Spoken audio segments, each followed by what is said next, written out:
मोदी के नेतृत्व में ही देश आगे बढ़ रहा है।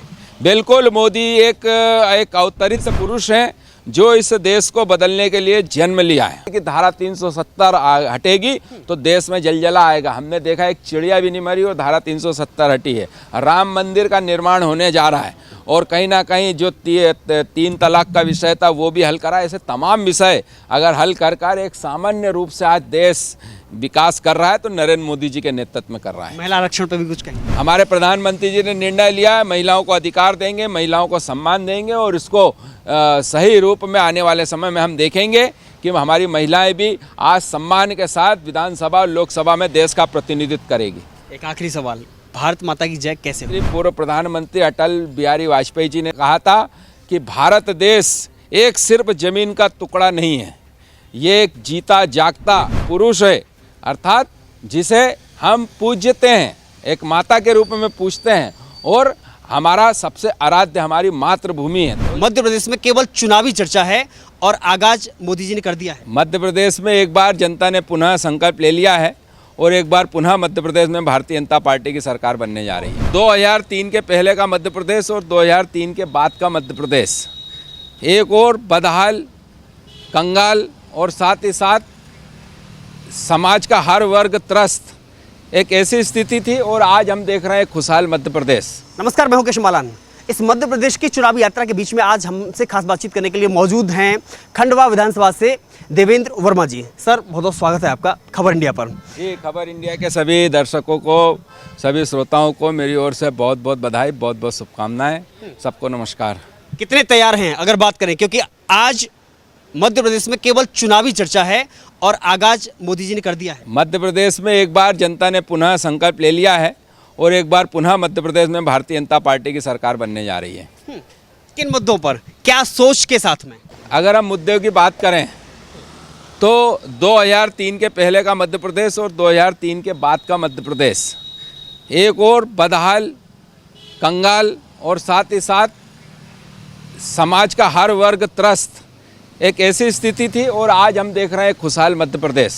जनता इन सब बातों को लेकर एक बार पुनः भारतीय जनता पार्टी के साथ खड़ी है और एक बार पुनः मध्य प्रदेश में कमल खिलने वाला है। अब बात करते हैं आपके खंडवा की। जब प्रधानमंत्री कार्यकर्ताओं को संबोधित कर रहे थे तो उन्होंने एक बात कही कि कांग्रेस ने एक नारा दिया था, गरीबी हटाओ। लेकिन गरीबी हटाने में कांग्रेस पर भले ही उन्होंने कटाक्ष किया हो, लेकिन भाजपा कितनी सफल हुई अगर खंडवा क्षेत्र की बात करें तो?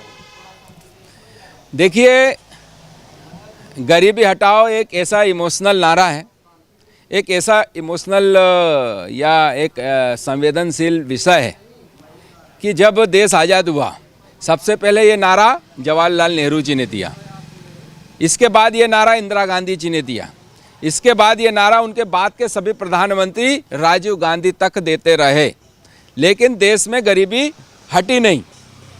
जब राजीव गांधी ने कहा कि हम 1 रुपये भेजते हैं तो 15 पैसे पहुंचता है, मतलब बाकी का 85 पैसे उनके नीचे का पूरा अमला कहीं ना कहीं उसमें भ्रष्टाचार करता है और गरीबों का पैसा इस प्रकार के भ्रष्टाचार में चले जाता था।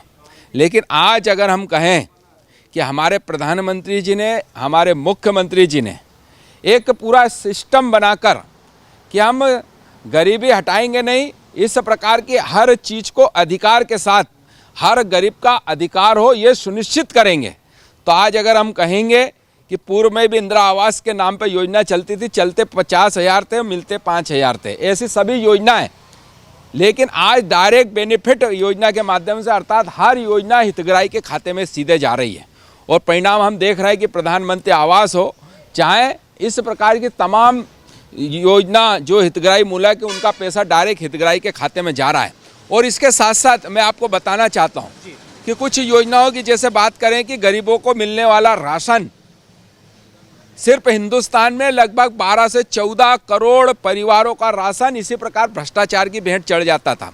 आज हमने उसे कहीं ना कहीं आधार कार्ड से लिंक करा, इस प्रकार के जो फर्जी राशन कार्ड थे 12-15 करोड़ वो सरेंडर हुए हैं, अर्थात गरीबों का राशन हम वापस लेकर आए। इसी प्रकार 8 से 10 crore gas cylinder, gas connection जो फर्जी हिंदुस्तान में चलते थे, हमने वो समाप्त कराए और जो पात्र हितग्राही हैं उनको देने का काम करा है। और इसके साथ साथ आज हमने चाहे शिक्षा का अधिकार के माध्यम से प्रत्येक गरीब के बच्चे को शिक्षा मिले, इसके साथ साथ काम का अधिकार, प्रत्येक व्यक्ति को काम मिले, इसके साथ साथ प्रत्येक व्यक्ति को खाद्यान्न का अधिकार, मतलब आज प्रत्येक व्यक्ति को निःशुल्क राशन मिले। ऐसी सभी योजनाओं में हमने अधिकार के साथ साथ उन योजनाओं को शामिल करा है जिसके माध्यम से हितग्राही तक योजनाएं पहुंच रही हैं। और वो गरीब जिसके ना घर पर छत होती थी, ना घर में राशन होता था, आज गरीब के सर पर पक्की छत भी है, घर में उज्ज्वला गैस कनेक्शन भी है, उसके बच्चे निःशुल्क शिक्षा भी अध्ययन कर रहे हैं, साथ ही साथ वो शासन की सभी योजनाओं का लाभ ले रहा है। परिणाम स्वरूप आज बड़ी संख्या में आज हम गरीबी से निकालकर मूल धारा में आज हमारे देशवासियों को, हमारे प्रदेशवासियों को लेकर आए। और मेरा कहने का तो तात्पर्य यह है कि सही अर्थों में आज देश की आज़ादी अगर हुई है तो निश्चित रूप से हमारी भारतीय जनता पार्टी की सरकार बनने के बाद, 2003 के बाद जब कमल मध्य प्रदेश में खिला उसके बाद हुई है। देखिए, हम जब देखते हैं गरीबी हटाओ का नारा तो दे दिया, उस पर काम मोदी जी दावा कर ही रहे हैं, लेकिन खंडवा की अगर बात करें तो आप कौन सा सौभाग्य मानते हैं कि अगर मेरे रहते हुए, जिसे बड़ी उपलब्धि मानते हैं, अगर मैं देवेंद्र सिंह वर्मा वहां से विधायक नहीं होता तो शायद यह उपलब्धि उस विधानसभा क्षेत्र की जनता को नहीं मिल पाती।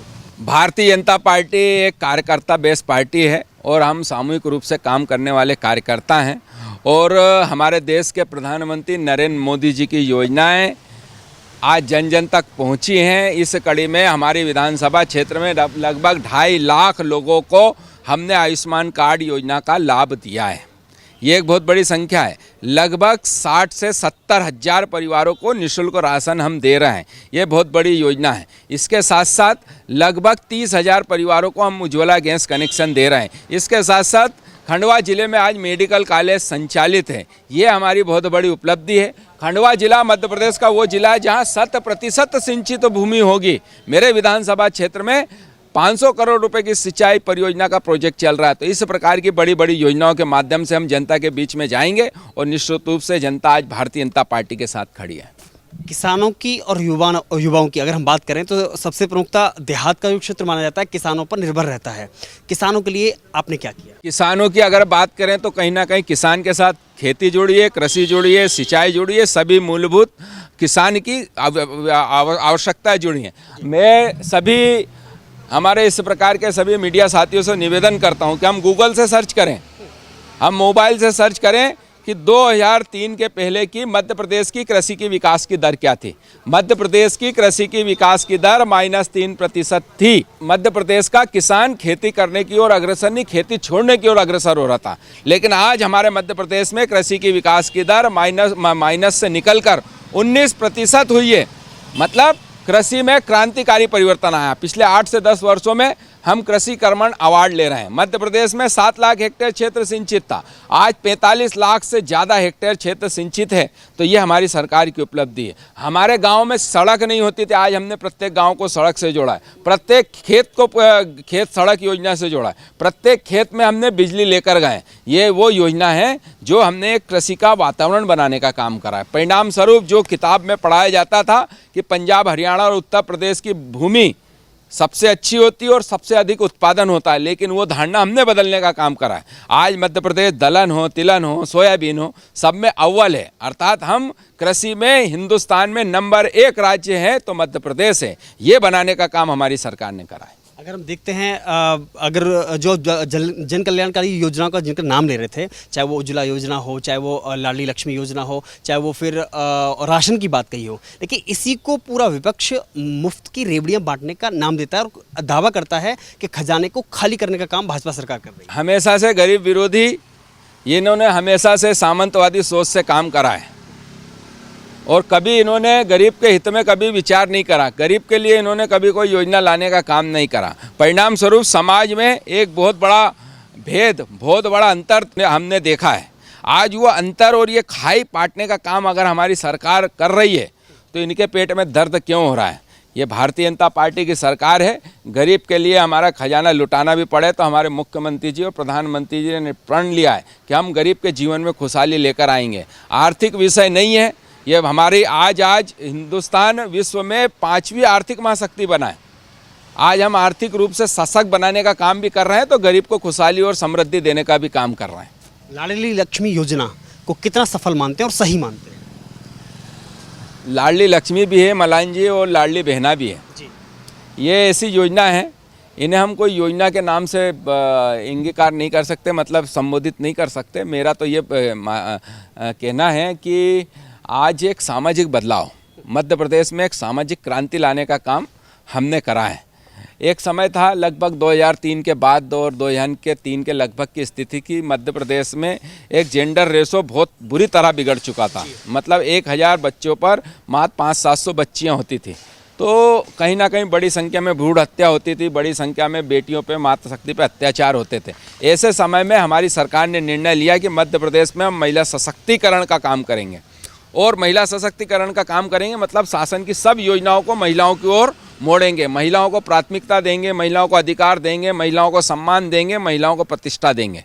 परिणाम आज हमारे मध्य प्रदेश में जहां 30-32% संस्थागत प्रसव होता था, 99% हो रहा है। आज हमारे मध्य प्रदेश में जो रेशो 1000 पर 500-600 था, वो लगभग 800-700 तक 900 तक आ चुका है।